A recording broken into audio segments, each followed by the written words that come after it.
Hola, buenas tardes.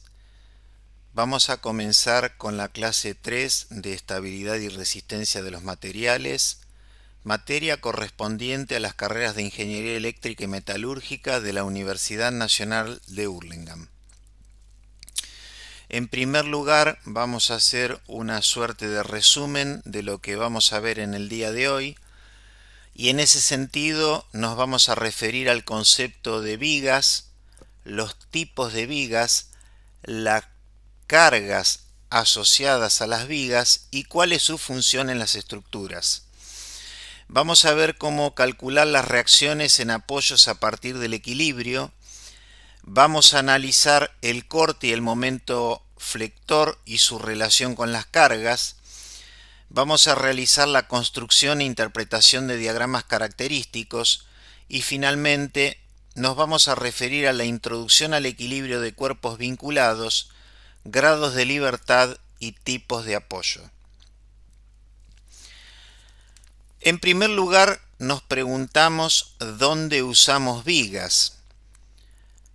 Y a modo de ejemplo, podemos decir que una viga, podemos entender como una viga ese perfil doble T que tenemos en la imagen arriba a la izquierda, que el nombre técnico correcto es perfil doble T de alas inclinadas laminado en caliente.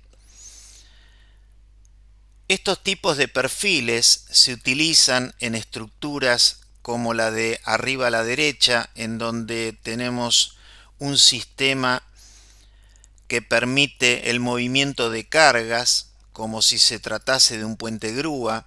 Abajo a la derecha tenemos una nave industrial y abajo a la izquierda tenemos largueros del chasis de un camión constituidos por perfiles U de gran tamaño.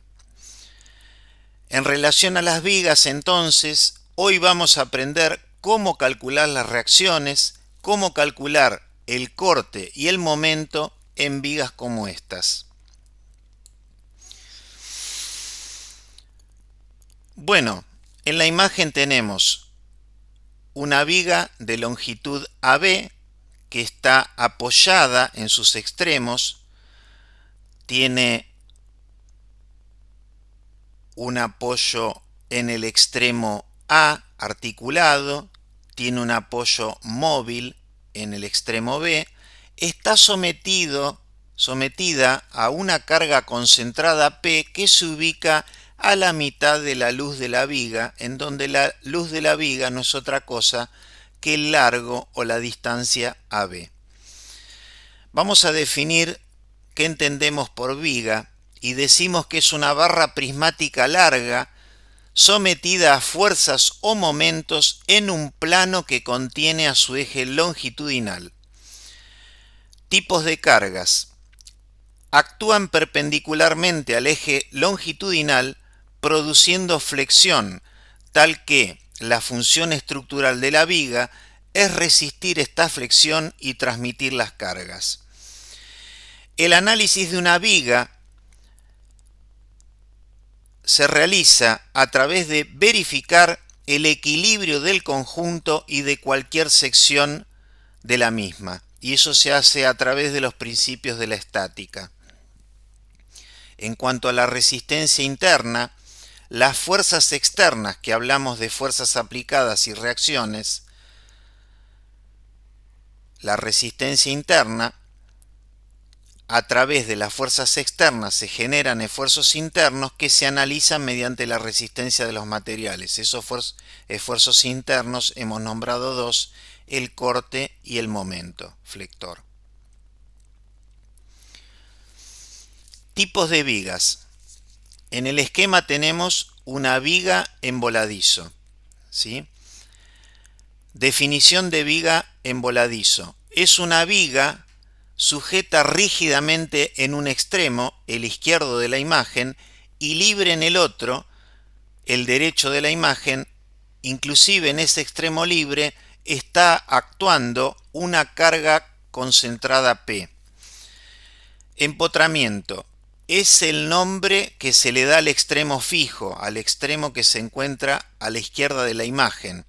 Allí no hay desplazamiento ni rotación bajo la acción de la carga P, es decir que la pendiente es cero. En cuanto al extremo libre, que es el extremo opuesto al del empotramiento, puede desplazarse y rotar libremente bajo la acción de las cargas. Lo que se denomina como la curva elástica, que no es otra cosa que la deformada de la viga sometida a la carga en el extremo P. ¿Por qué se deforma la viga? Porque bueno, la viga no tiene una rigidez infinita y el desplazamiento que va a sufrir la viga va a depender de la magnitud de P, va a depender del largo de la viga, va a depender también, lógicamente, de condiciones que tienen que ver con la rigidez inherente de la viga, geométrica a través del momento de inercia o en cuanto al material según sea su módulo de elasticidad, su módulo de Young.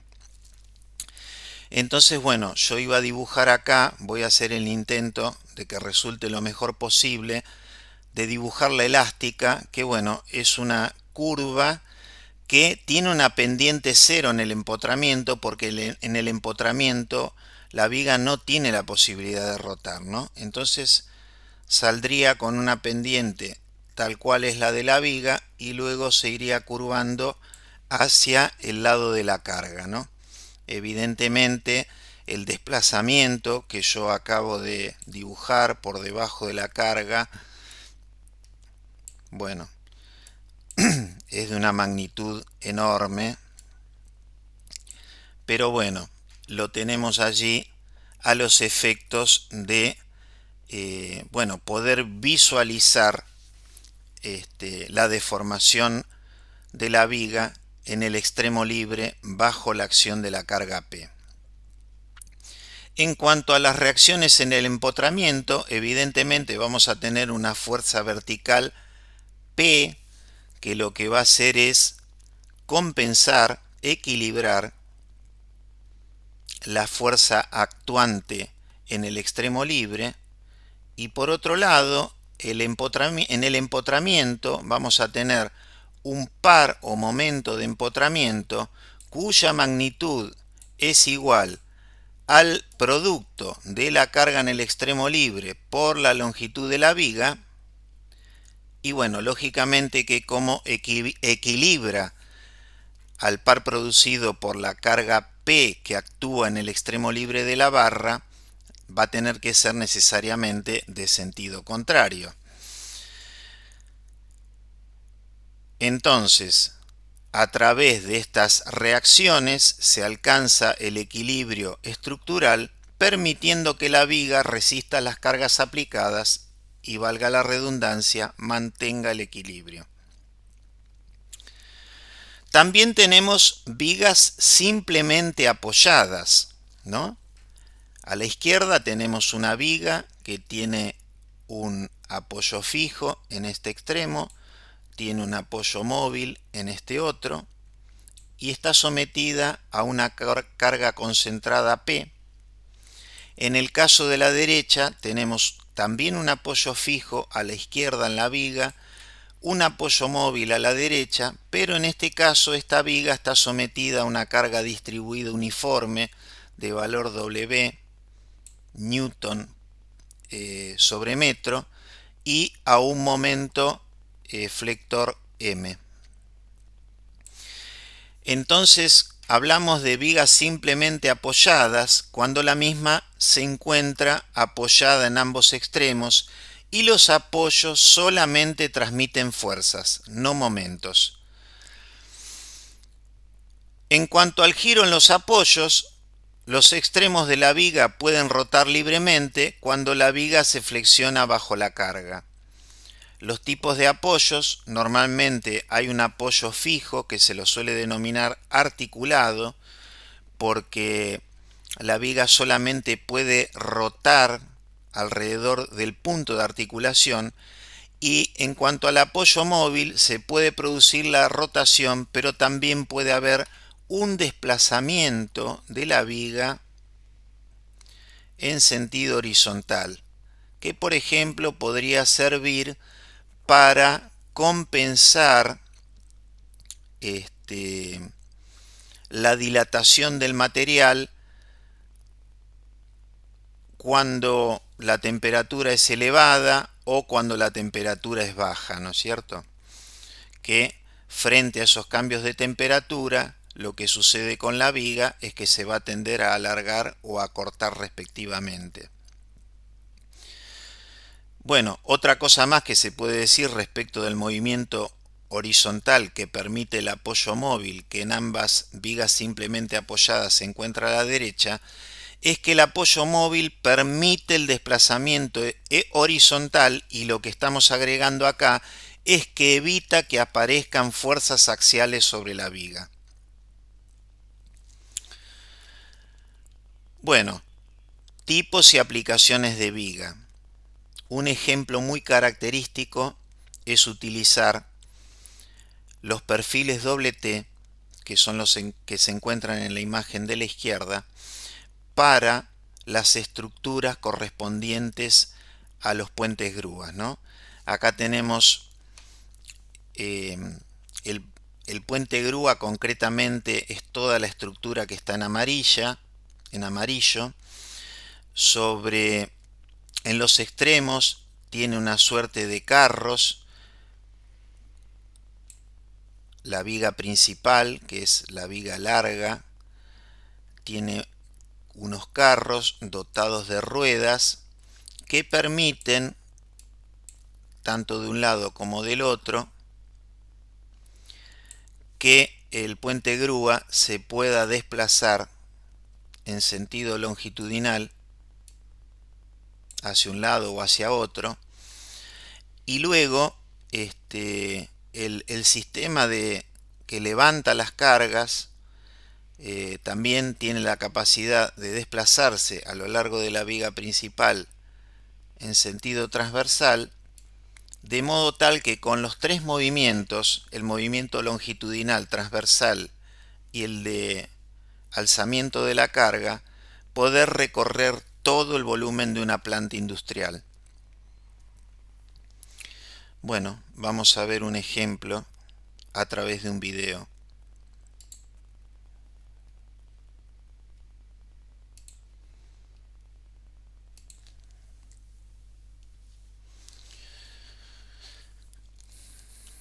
Bueno, acá tenemos una planta industrial que en realidad oficia de stock de productos siderúrgicos, ¿no? Vamos a ver mallas de alambre, vamos a ver rollos de alambrón, vamos a ver alguna barra laminada. Y bueno, a través del puente grúa y los sistemas para izaje, bueno, se puede trasladar el material a lo largo de la planta industrial. Normalmente estos materiales llegan por camiones. Los camiones depositan en las proximidades de la puerta de la planta industrial el material y luego, bueno, se lo ubica en función de cuál sea la mejor disposición dentro de la planta industrial. Bueno, ahí se puede ver que muchos de los perfiles son perfiles de tipo doble T, ¿no? Ahí se ve un detalle del carro de desplazamiento. Ahí tenemos el sistema de izaje con su guinche. Este puente grúa es un puente de 5 toneladas. Y bueno, todos los movimientos los puede hacer un operario que va caminando con un control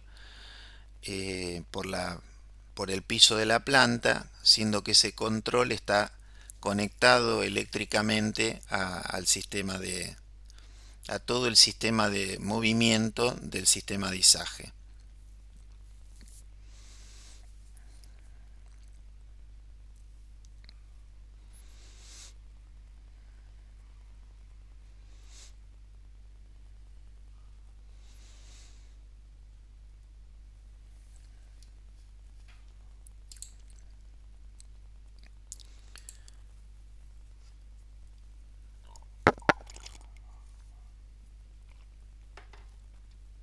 Vamos ahora a hacer un detalle de cargas en las vigas.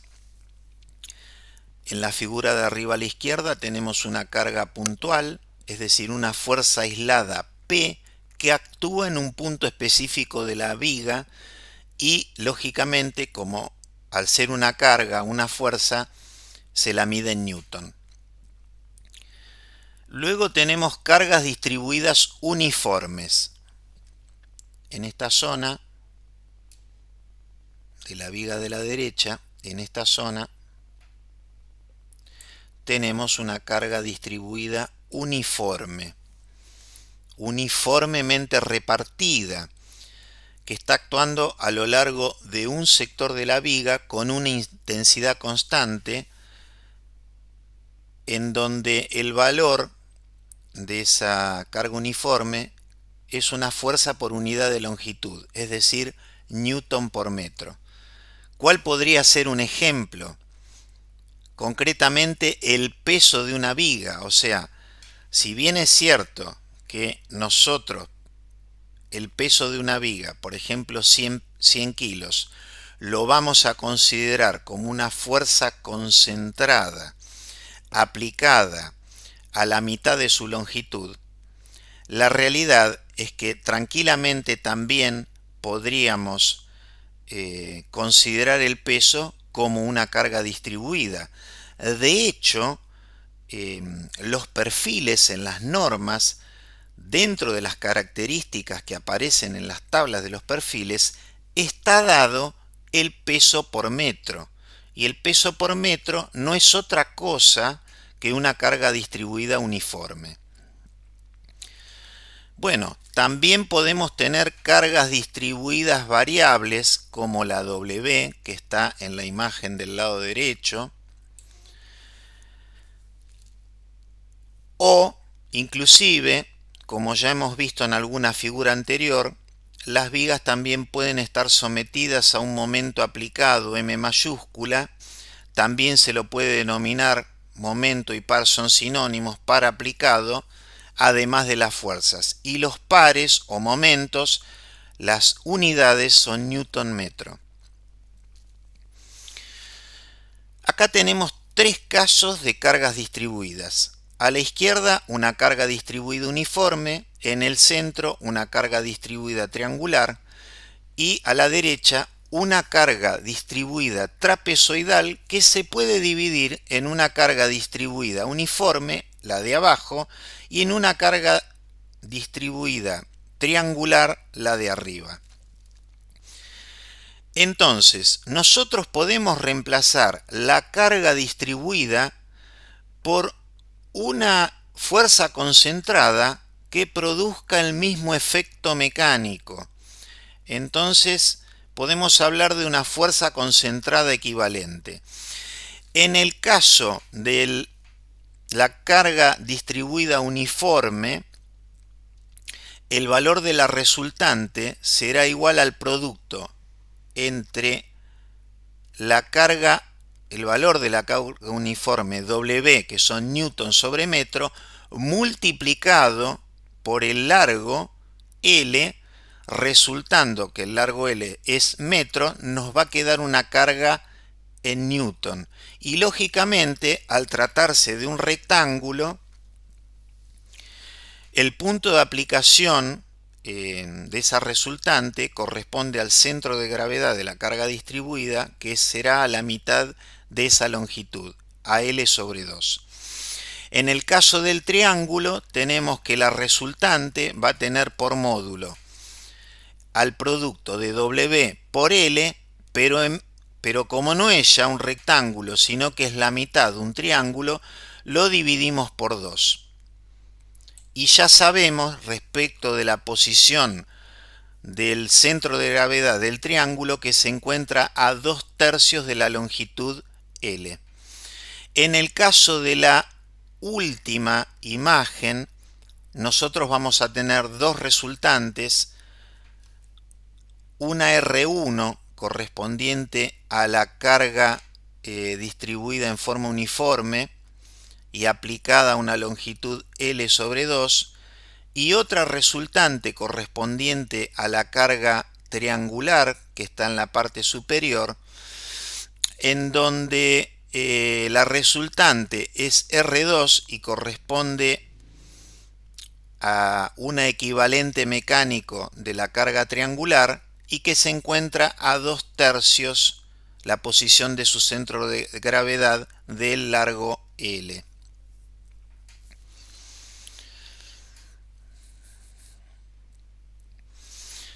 Bueno, acá tenemos un problema a través del cual nosotros le podemos dar número a la posibilidad de determinar las reacciones. Tenemos una viga simplemente o apoyada en los extremos, perdón, en el extremo A y en el extremo B, y está sujeta a una carga que hasta los 4 pies es una carga uniforme, y después la carga empieza a aumentar en forma lineal.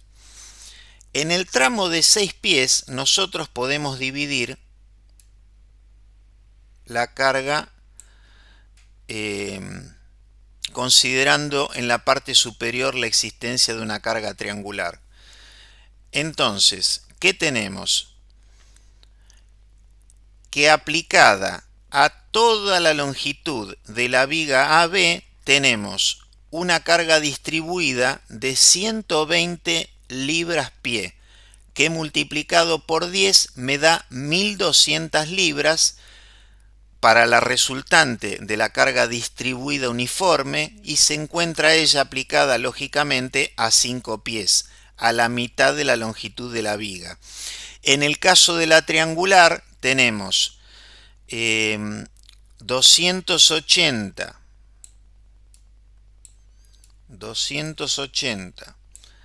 le tenemos que restar 120, esa cuenta nos da 0,61, y entonces tenemos la carga triangular sería 6 por 160 o 160 por 6 dividido 2. Eso nos da 480 libras.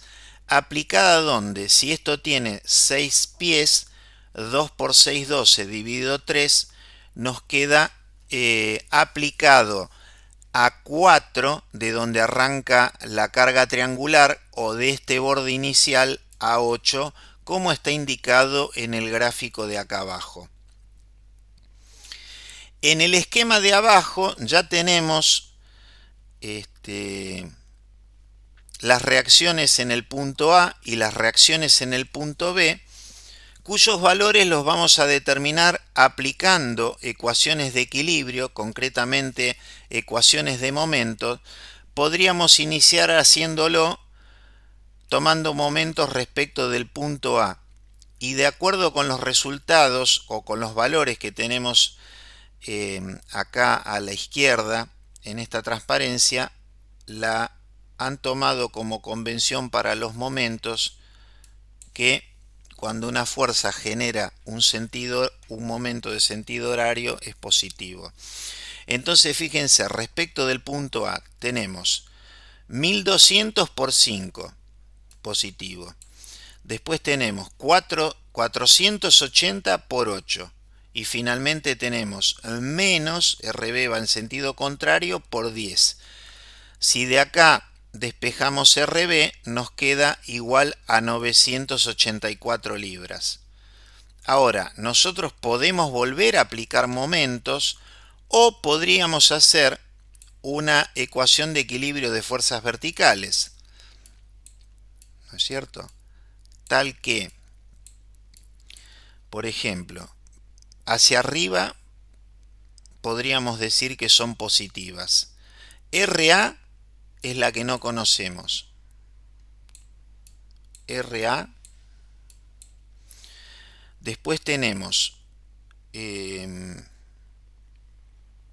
RA positivo menos 1200 libras menos 480 libras menos 1200 menos 480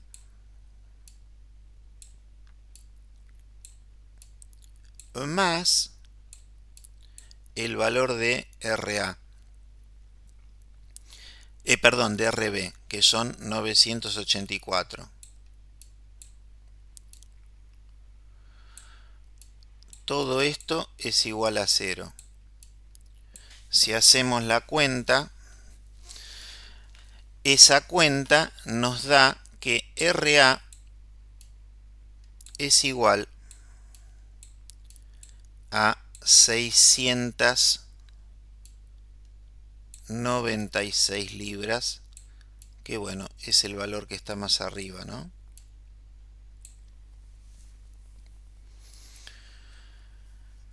Muy bien. Entonces recuerden la secuencia: cargas externas, cargas aplicadas, reacciones, y la viga responde a través de los efectos internos, los esfuerzos internos. ¿Cuáles son? El corte, que habitualmente nosotros lo vamos a designar como Q mayúscula o B corta mayúscula, y después tenemos la flexión como M, ¿no? En inglés se dicen shear y bending respectivamente. Fíjense que acá tenemos un esquema de una viga que está articulada en este extremo, y acá tiene un vínculo móvil en el extremo derecho. A la mitad de la luz tiene una carga concentrada P, tal que evidentemente las dos reacciones van a ser iguales e iguales a P sobre 2. ¿Sí? Bueno, ¿y qué es lo que tenemos abajo? Tenemos lo que se llaman los diagramas de características. Entonces, el primero corresponde al corte. ¿Cómo se traza? Bueno, acá tenemos una línea horizontal al cual le corresponde 0 al corte. Lo que hacemos es subir una cantidad igual a P sobre 2. Ese valor de P sobre 2 se mantiene constante hasta que alcanzamos la sección correspondiente a donde actúa la fuerza aplicada P, y ahí tenemos que, y valga la redundancia, está aplicada una fuerza P negativa. Lógicamente que si yo vengo de P sobre 2 y bajo menos P, esta altura es menos P sobre 2. Ese valor se mantiene constante hasta que cuando llego al vértice final me encuentro con P sobre 2 y el diagrama me cierra en 0 acá, ¿no? O sea, allí también tengo P sobre 2. Y luego, utilizando el diagrama de corte, bueno, o el esquema inicial, puedo trazar el diagrama de momentos. Fíjense, hasta esta sección,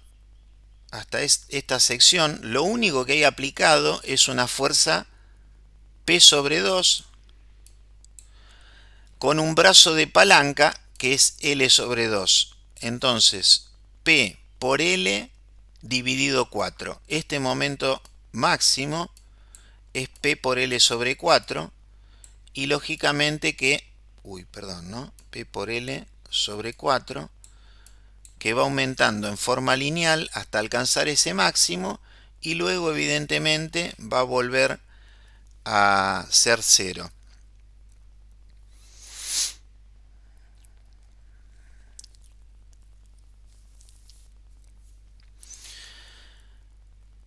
¿Qué agrega esta transparencia que tenemos ahora? Más allá de que acá nuevamente está escrito el momento máximo para este ejemplo de una carga concentrada, o sea, tenemos una viga apoyada en los extremos y sobre la cual está aplicada una carga concentrada en la mitad de la luz, ¿no? Ahí tenemos los diagramas de corte y de momento característicos. Bueno, el trazado de estos diagramas de característicos son muy importantes para el diseño. ¿Por qué? Porque lo que buscamos es conocer la posición y el valor del momento flector máximo. Ese dato es el que se va a utilizar en el diseño, en el cálculo, para dar dimensión al perfil que se utilice para construir la viga, que pueda soportar las condiciones de carga de manera segura. De manera segura es trabajando por debajo del límite elástico, es decir, en la zona elástica de comportamiento del material de la viga. Entonces, bueno, ya vimos un poco cómo es el proceso. Tenemos una estructura, una viga en este caso, fuerzas aplicadas. Con las fuerzas aplicadas y la geometría determinamos las reacciones y con el todo trazamos los diagramas de características. ¿Buscando qué? Buscando el valor máximo del momento y su posición. Acá tenemos un ejemplo en donde ya están determinados los valores de las reacciones. O sea, tenemos una viga que mide 10 metros de longitud. En este caso la carga puntual está aplicada de manera no centrada y es de 4 kN. Y nos dicen que la reacción R1 es de 1,6 kN, la reacción R2 es de 2,4 kN y evidentemente que para que el sistema esté en equilibrio, la suma de R1 más R2 tiene que ser igual a los 4 kN, cosa que es correcto. Y la otra cosa que nosotros podríamos visualizar es que evidentemente si la carga, esta fuerza aplicada, está más próxima al apoyo del lado derecho, la reacción en el apoyo del lado derecho va a tener que ser mayor. Y eso también lo estamos observando allí. A partir de estos valores nosotros podemos trazar el diagrama de corte. Fíjense que nosotros tenemos el diagrama de corte, vamos de 0 hasta 1,6. Ese valor se mantiene constante durante 6 metros hasta que alcanzamos los 4 kN. Acá bajamos 4. 4 menos 1,6 nos da menos 2,4. Y cuando arribamos a la derecha, el diagrama se cierra porque nos encontramos con una fuerza en sentido contrario que nos lleva al cero, ¿no? Por otro lado, el momento podríamos decir que es de 1,6 por este brazo de palanca, que nos da 9,6 kN/metro. O también podríamos decir, como lo vamos a analizar a continuación, que el momento en realidad depende del diagrama de corte, que es el anterior, y bueno, el valor corresponde al momento máximo, corresponde al área de este rectángulo. Fíjense que el área no es otra cosa que 6 por 1,6, que son estos 9,6, que es el momento, 9,6 kN/metro, el momento máximo aplicado sobre esa viga.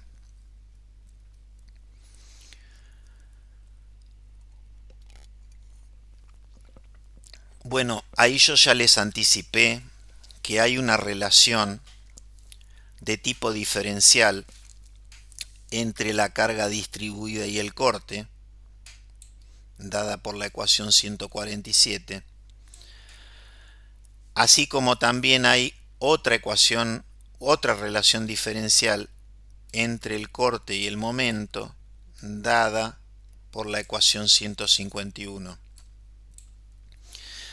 Si se trabajan con los gráficos, el área bajo la carga te da el corte y el área bajo el corte, que es lo que acabamos de hacer en el problema anterior, cuando calculamos el área del rectángulo en el corte y llevamos ese valor al momento máximo, eso nos da el momento. E inclusive, bueno, lógicamente que todas estas ecuaciones se pueden demostrar, ¿no? Pero nos interesa conocer el concepto más que la demostración.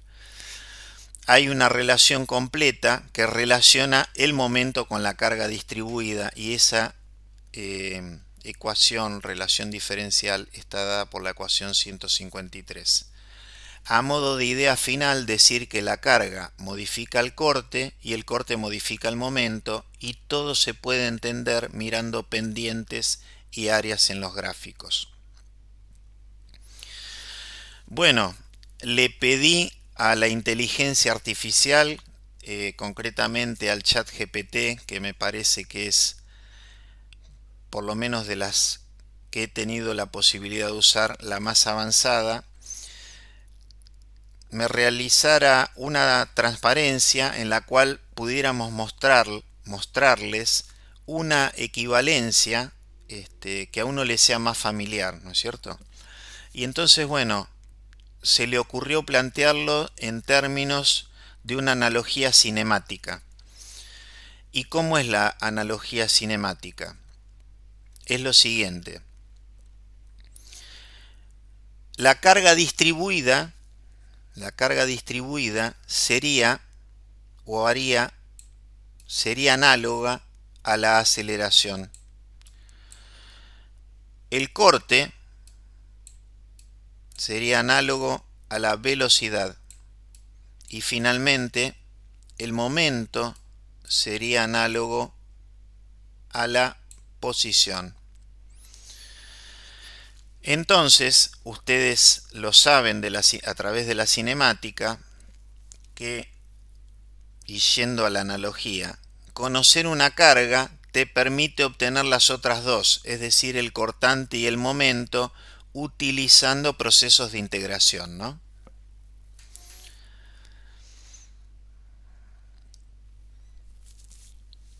Para darle una vuelta más de rosca al tema de los diagramas de características, en este caso tenemos una viga que se encuentra sometida a una carga distribuida uniforme de valor Q. La viga tiene longitud L. Entonces, bueno, las reacciones evidentemente van a ser iguales, y como la resultante de esa carga distribuida Q es Q por L, las reacciones van a ser Q por L sobre 2 sobre el punto A y Q por L sobre 2 en el punto B. Bueno, si nosotros tenemos una carga uniforme, evidentemente, en función de lo que comentamos en las transparencias anteriores y dadas las relaciones de tipo matemático diferencial que hay, en el caso del corte, vamos a tener un comportamiento lineal, y en el caso del momento vamos a tener un comportamiento parabólico, tal que el momento máximo va a corresponder al área de esta zona triangular. Entonces, ahí que tenemos, la reacción es Q por L sobre 2, la base del triángulo es L sobre 2, y como es un triángulo dividimos por 2, entonces el momento máximo resulta ser Q por L cuadrado sobre 8.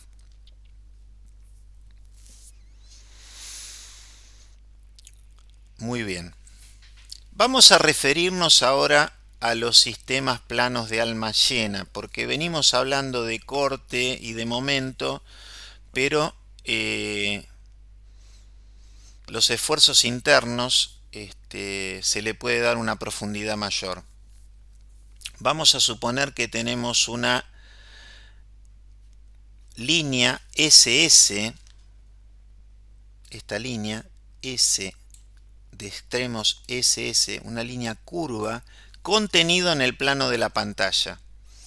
Y por otro lado tenemos una sección F, de área F, que tiene un centro de gravedad G, y lo que hacemos es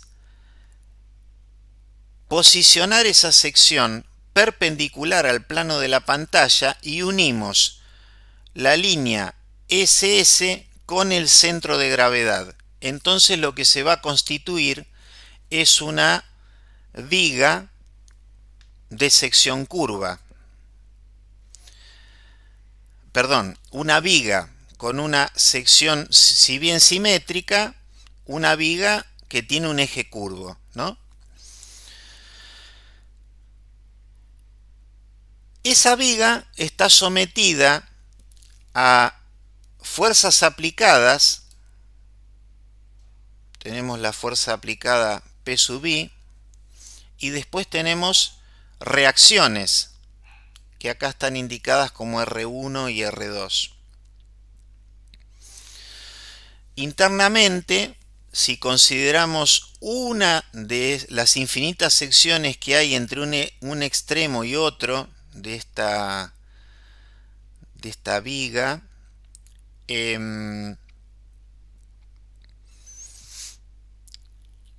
si consideramos una sección en N, como todo el sistema se encuentra en equilibrio, bueno, probablemente tengamos un sistema nulo aplicado al punto A.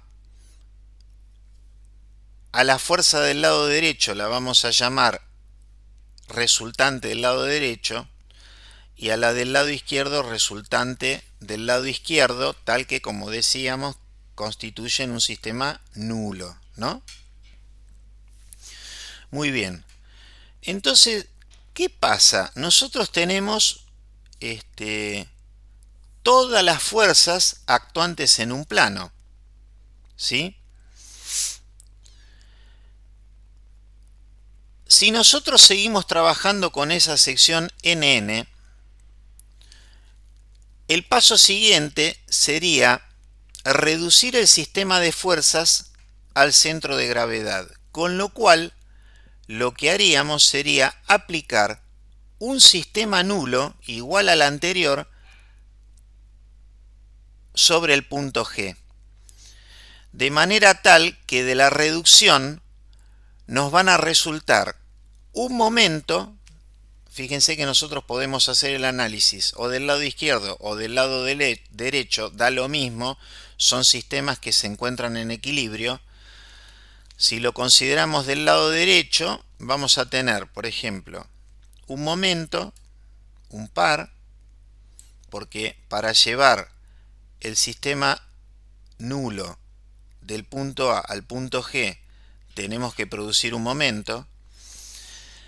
Y por otro lado, la resultante aplicada del lado derecho la podemos descomponer en una fuerza Q, corte, contenida en el plano de la sección, y en una fuerza N, solicitación axil, perpendicular al plano de la sección.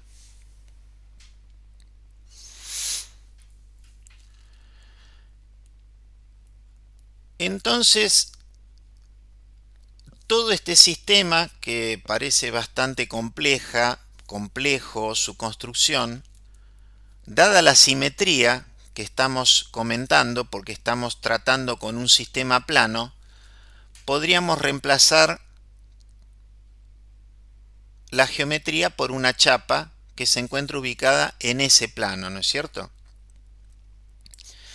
De manera tal que el equilibrio de la chapa va a representar el equilibrio del sólido completo.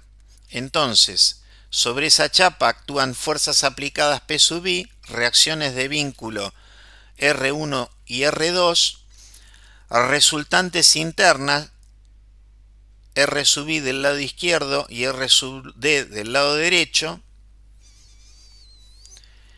tal que cuando hacemos la reducción al baricentro nos van a aparecer los esfuerzos internos, dos de ellos de los cuales ya venimos trabajando, el corte y el momento flector, y un tercero que lo hemos mencionado, la solicitación axil, lo hemos mencionado con relación a las vigas que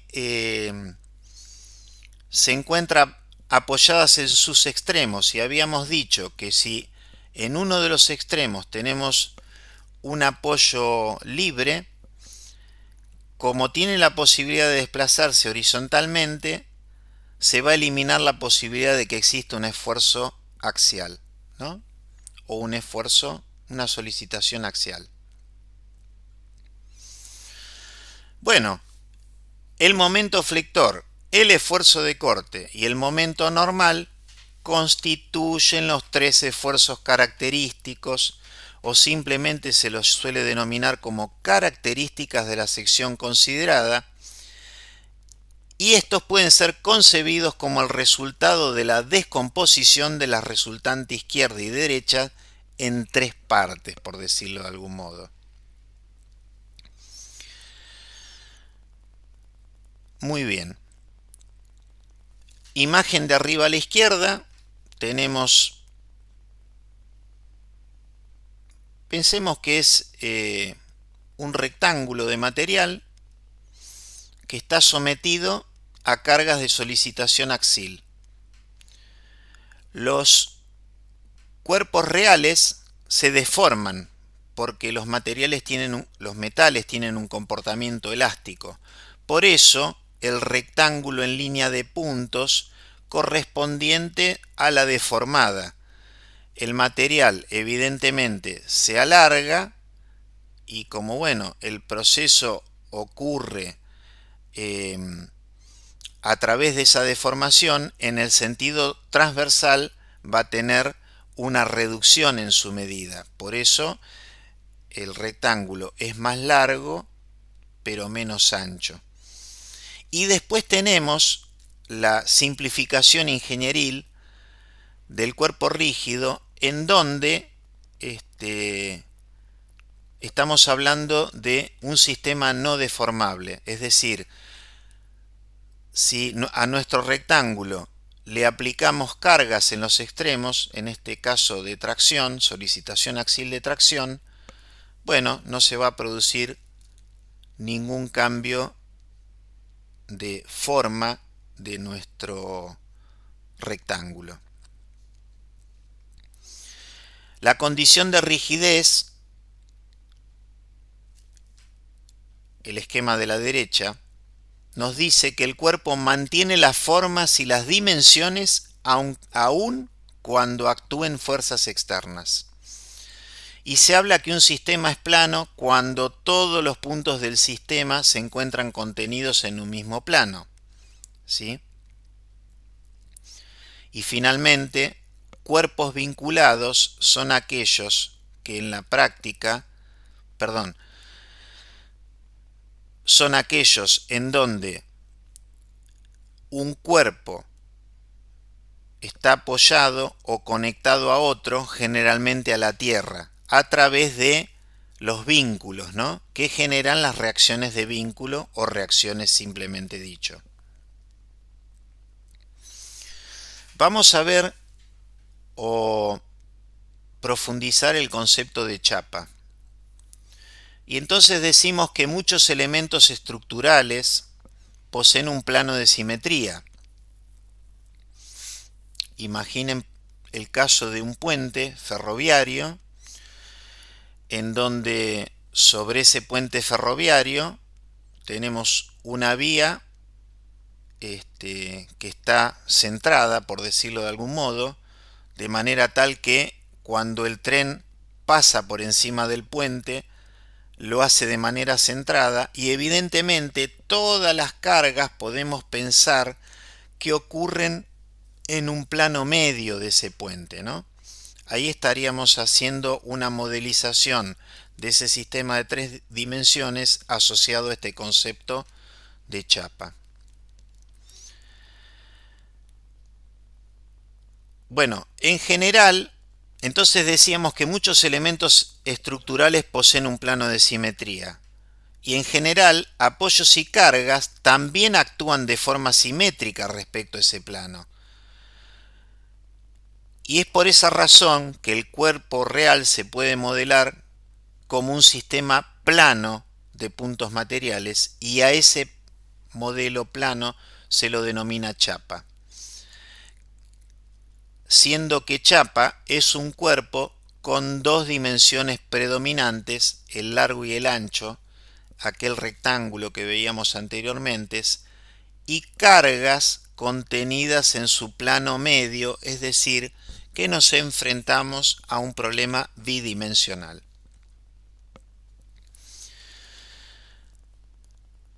Bien, vamos a suponer una barra rígida AB que está vinculada al plano del esquema en el punto B y que tiene la capacidad de rotar alrededor de ese punto B.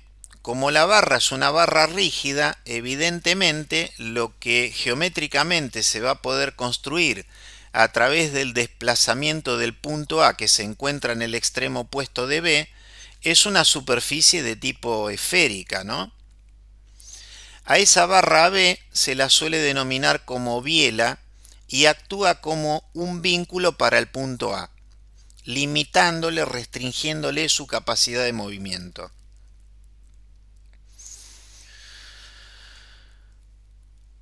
Vamos a referirnos al tema de grados de libertad. Tenemos un sistema de coordenadas ZY y en ese sistema de coordenadas ZY tenemos un punto A, por ejemplo. Evidentemente, los grados de libertad corresponden al número de coordenadas independientes que son necesarias para definir la posición de un sistema. Que en el caso de un punto material, los grados de libertad corresponden a las dos coordenadas que son necesarias para definir la posición de ese punto, es decir, la coordenada Z y Y, por ejemplo, del punto A. En consecuencia, un punto en el plano tiene 2 grados de libertad. Supónganse que ahora tenemos una chapa rígida, ¿sí? Entonces, en esa chapa tenemos los puntos A y B.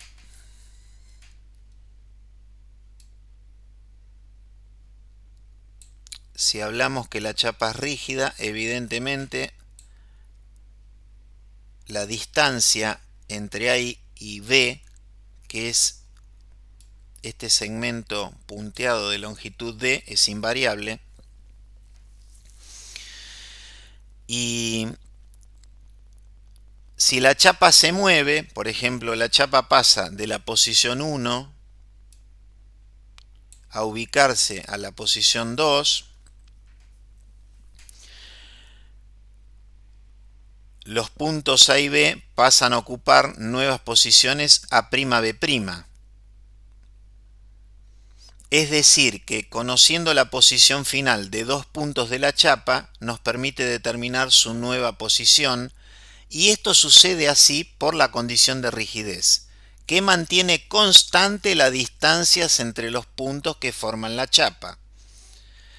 De esta manera, el movimiento de la chapa en su conjunto queda totalmente definido. Muy bien. Nosotros podemos plantear una ecuación asociada a la condición de rigidez, en donde básicamente lo que hacemos es relacionar la longitud del segmento D con las coordenadas de los puntos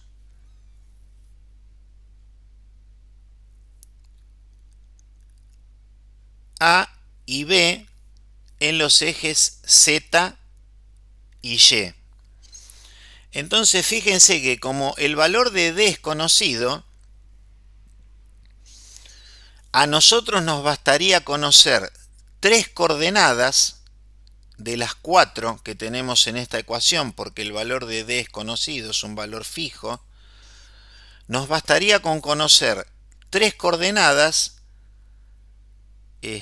porque la otra surge de resolver esa ecuación. Es decir, tenemos 3 coordenadas independientes. Como consecuencia directa de ello, es que una chapa en el plano tiene 3 grados de libertad. Y bueno, fíjense qué interesante ahora cómo lo vamos a ver de otra manera, esto que comentamos anteriormente a través de la condición de rigidez. Supónganse que nosotros tenemos una chapa como la que está dibujada a la izquierda, a la cual le fijamos al punto a un punto A correspondiente a esa chapa, la posibilidad de que ese punto A se mantenga el valor de Z constante. Entonces, la chapa, ¿qué es lo que puede hacer? Lo que puede hacer es desplazarse a ZA constante, es decir, a lo largo del eje Y, paralelo al eje y a su vez puede rotar, ¿no es cierto?, alrededor del punto A. Lo que hemos hecho es eliminarle un grado de libertad. Esa restricción que le acabamos de imponer es un vínculo.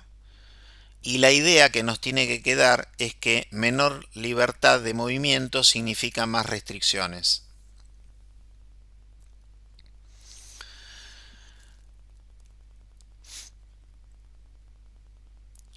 Ahora, si a diferencia de lo que pasaba en el caso anterior, en el esquema de la izquierda, vamos sobre el diagrama, sobre el esquema de la derecha y al punto A le restringimos la posición del punto A en términos de sus dos coordenadas, por eso dice Z constante, Y sub A igual constante, la chapa ya no se puede trasladar en el plano del dibujo, en el plano ZY. Lo único que puede hacer es rotar alrededor del punto A. Es decir, que cualquier otro punto de la chapa se mueve sobre un arco de circunferencia con centro en el punto A. De manera tal que una chapa con un punto fijo le queda un grado de libertad y se dice que está articulada en el punto A. Finalmente, si al punto B le imponemos una posición fija,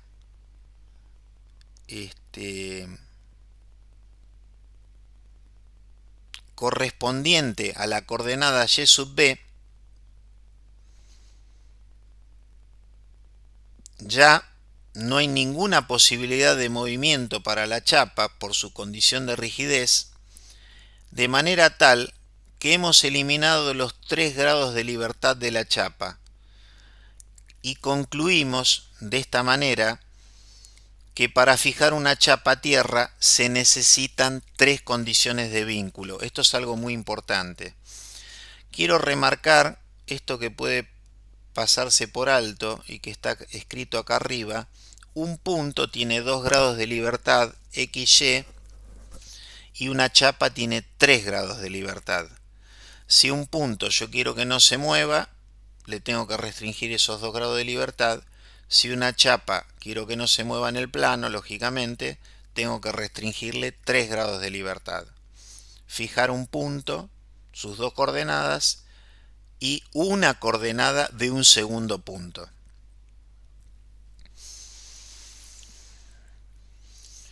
¿Cuáles son los desplazamientos que puede tener la chapa en el plano? Puede experimentar traslaciones o rotaciones, ¿no? Tenemos una rotación en el esquema A de la izquierda, una traslación en el esquema B de la derecha. ¿Qué sucede en la traslación? Todos los puntos de la chapa se desplazan en la misma dirección. Bueno, se suele decir que el centro de rotación se encuentra en el infinito, ¿no? Por eso acá dice la O corresponde al centro y el infinito a la ubicación de ese centro de rotación. Está tan lejos que el movimiento termina siendo un desplazamiento lineal, una traslación. En una traslación, los puntos describen trayectorias paralelas. Fíjense que A' es paralela a B'. En cuanto a la rotación, todos los puntos se mueven sobre arcos de circunferencia y todos los arcos tienen un mismo centro que se llama centro o polo de rotación, que en el esquema de la izquierda corresponde al centro O. Muy bien, vamos a ver entonces cómo se manifiestan los vínculos a través de los cuales las estructuras se fijan al suelo, se fijan a la tierra, ¿no? Vínculo es una condición geométrica que limita, el movimiento de un cuerpo. Y una chapa se vincula a tierra mediante dispositivos de apoyo. Primer caso, apoyo móvil o de primera especie que restringe un grado de libertad. Segundo caso, articulación o apoyo fijo de segunda especie que restringe 2 grados de libertad. Y finalmente, un empotramiento o apoyo de tercera especie que restringe 3 grados de libertad.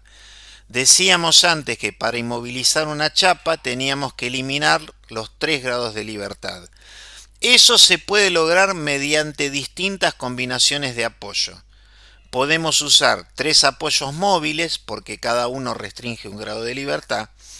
Podemos utilizar un apoyo móvil más una articulación, porque allí tenemos la restricción de los 3 grados de libertad, o nos alcanza con un empotramiento porque un empotramiento restringe los 3 grados de libertad. Acá tenemos el apoyo de primera especie o también denominado apoyo móvil, ¿no? Este sería apoyo móvil.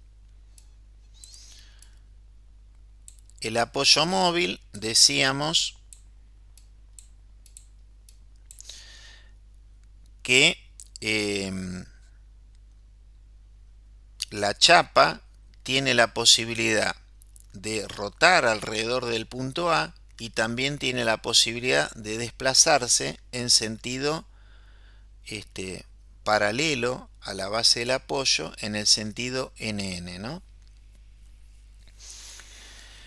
Es decir, que respecto de la reacción solo va a aparecer una fuerza perpendicular al apoyo, ya que no transmite una fuerza horizontal. Es decir, la reacción estaría en este sentido.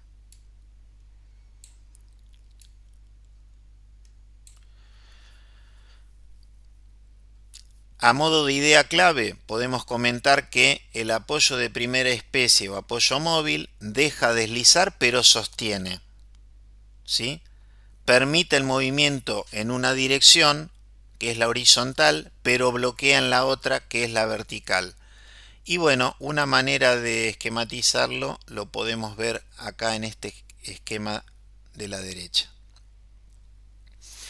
Desde el punto de vista constructivo pueden tener este aspecto. Fíjense que acá tenemos un perfil U. En el interior del perfil U hay una serie de cilindros. Sobre los cilindros y contenidos por el perfil U apoya una placa que puede ser rectangular, que tiene soldada en forma perpendicular 2 orejas agujereadas que permiten vincular al apoyo con la estructura a través de este tornillo, ¿no? Y entonces acá tenemos la posibilidad de la rotación y tenemos la posibilidad del desplazamiento en esta dirección, ¿no? Entonces, esto sería la forma constructiva de un vínculo de primera especie o apoyo móvil. Bueno, acá se ve lo mismo, en la transparencia anterior estaba en 3 dimensiones, acá lo estamos viendo de costado, ¿no? Y nos separan los movimientos, la rotación a la izquierda y la traslación a la derecha. En cuanto al apoyo de segunda especie o apoyo articulado, es un apoyo rígidamente vinculado a la tierra, ¿sí? Tanto que el punto donde se aplica el apoyo permanece fijo. Este punto, permanece fijo. No tiene la capacidad de desplazarse. De esta manera lo que estamos haciendo es eliminar 2 grados de libertad de la chapa, y lo único que puede suceder con la chapa es rotar alrededor del punto de la articulación. Esta articulación o apoyo de segunda especie se puede dibujar, como se puede observar acá, se puede esquematizar como se observa acá en los esquemas de arriba a la izquierda, que son simbologías equivalentes. Esta es la forma constructiva, es decir, la placa rectangular que tiene soldadas las orejas agujereadas está vinculada al piso de manera rígida, y a través del agujero se enhebra este vínculo con la estructura, y bueno, la única posibilidad de este vínculo es que haya una rotación del elemento estructural. Así como lo veíamos antes en 3 dimensiones, acá lo vemos en 2 dimensiones, y lógicamente el único movimiento posible es de rotación. En el caso del empotramiento, o denominado apoyo de tercera especie, lo que va a hacer es fijar un punto al que se le impide cualquier tipo de movimiento, es decir, el mismo no se puede trasladar ni rotar. Los esquemas B, C y D corresponden a cómo se los esquematiza en la práctica, siendo que el C es la forma más habitual. Vamos a ver el equilibrio de una chapa articulada. Bueno, y este análisis es muy interesante. Supongan que nosotros tenemos una chapa y que el punto A de la chapa se encuentra articulado, ¿no? Entonces podemos decir que tiene 1 grado de libertad. La chapa tiene la posibilidad de rotar alrededor del punto A, ¿sí? Sobre esa chapa actúa un sistema de fuerzas P sub I, cuya resultante es el vector R que está indicado en el esquema, y evidentemente si R pasara por A, la chapa no va a girar. Perdón, si R no pasa por A, la chapa va a girar. Es decir, no hay equilibrio. Para que exista equilibrio, la resultante de todo el sistema de fuerzas aplicadas debe pasar por el punto A, y en ese caso el sistema de fuerzas no va a producir la rotación de la chapa. ¿Correcto? Entonces, volviendo, una chapa articulada en A solo puede rotar alrededor de ese punto. Para que exista equilibrio, la resultante del sistema de fuerzas debe pasar por A. Si esto ocurre, el sistema no va a provocar la rotación de la chapa, es decir, la condición de equilibrio, que el momento total de las fuerzas respecto al punto A debe ser nulo. Y ahí tenemos la condición de equilibrio de esa chapa, que está vinculada en el punto A mediante una articulación. Muy bien. Si yo elimino el apoyo, ¿no? La chapa pierde el equilibrio y va a tender a moverse por efecto de la resultante R. Para restablecer el equilibrio, tenemos que aplicar en A una fuerza opuesta a R, menos R. Es la reacción de vínculo. ¿Y su existencia en qué se basa? En el principio de acción y reacción. En una articulación, la reacción puede tener cualquier dirección en el plano, ¿sí?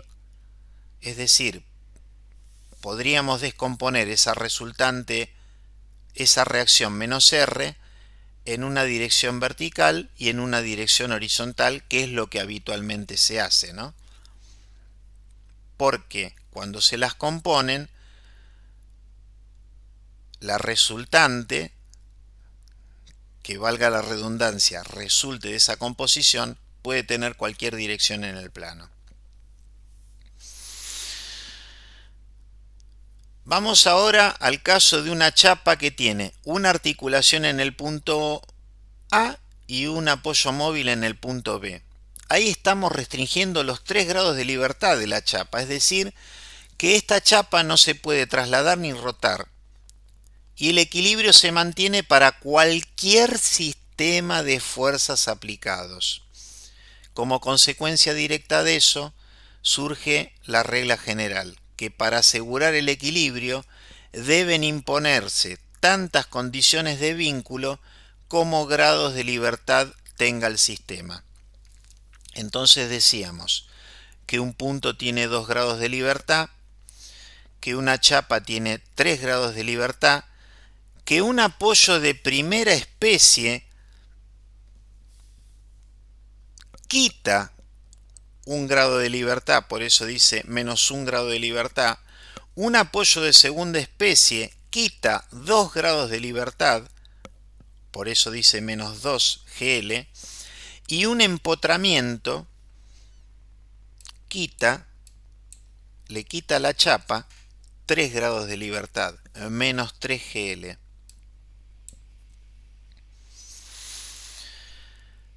Finalmente tenemos en esta última transparencia los conceptos importantes. 1. Modelo de viga. Una viga es un elemento en una dimensión que trabaja principalmente a flexión y se analiza mediante el corte y el corte Q y el momento M. Los tipos de apoyos y vínculos lo que hacen es limitar el movimiento a través de restringir los grados de libertad, ya sea de la viga, ya sea de la chapa. Y cada tipo de vínculo restringe diferente y genera reacciones diferentes. Los grados de libertad, a los cuales de manera general llamamos como GL mayúscula, decimos que una chapa tiene 3 grados de libertad, que pueden ser 2 traslaciones más una rotación, y que para inmovilizarla hay que eliminar esos 3 grados de libertad mediante apoyos. Hemos visto las cargas y sus equivalencias, en donde las cargas pueden ser puntuales o distribuidas, y las distribuidas pueden ser reemplazadas por una resultante que realice un efecto mecánico equivalente. Y finalmente, los diagramas de corte y de momento, que son claves para el diseño de las vigas y se construyen a partir de las fuerzas aplicadas, de las reacciones, de la geometría, y nos van a mostrar cómo trabaja la estructura y dónde se ubica el momento flector máximo, y decíamos dónde, en qué sección concretamente. Y con esos valores, cuando desarrollemos flexión dentro de la parte de la materia correspondiente a resistencia de materiales, veremos cómo a través de esos valores podremos establecer cuál es el tamaño de viga necesario para poder soportar esas cargas aplicadas, esos cortes, esos momentos en condiciones seguras de resistencia y de formación.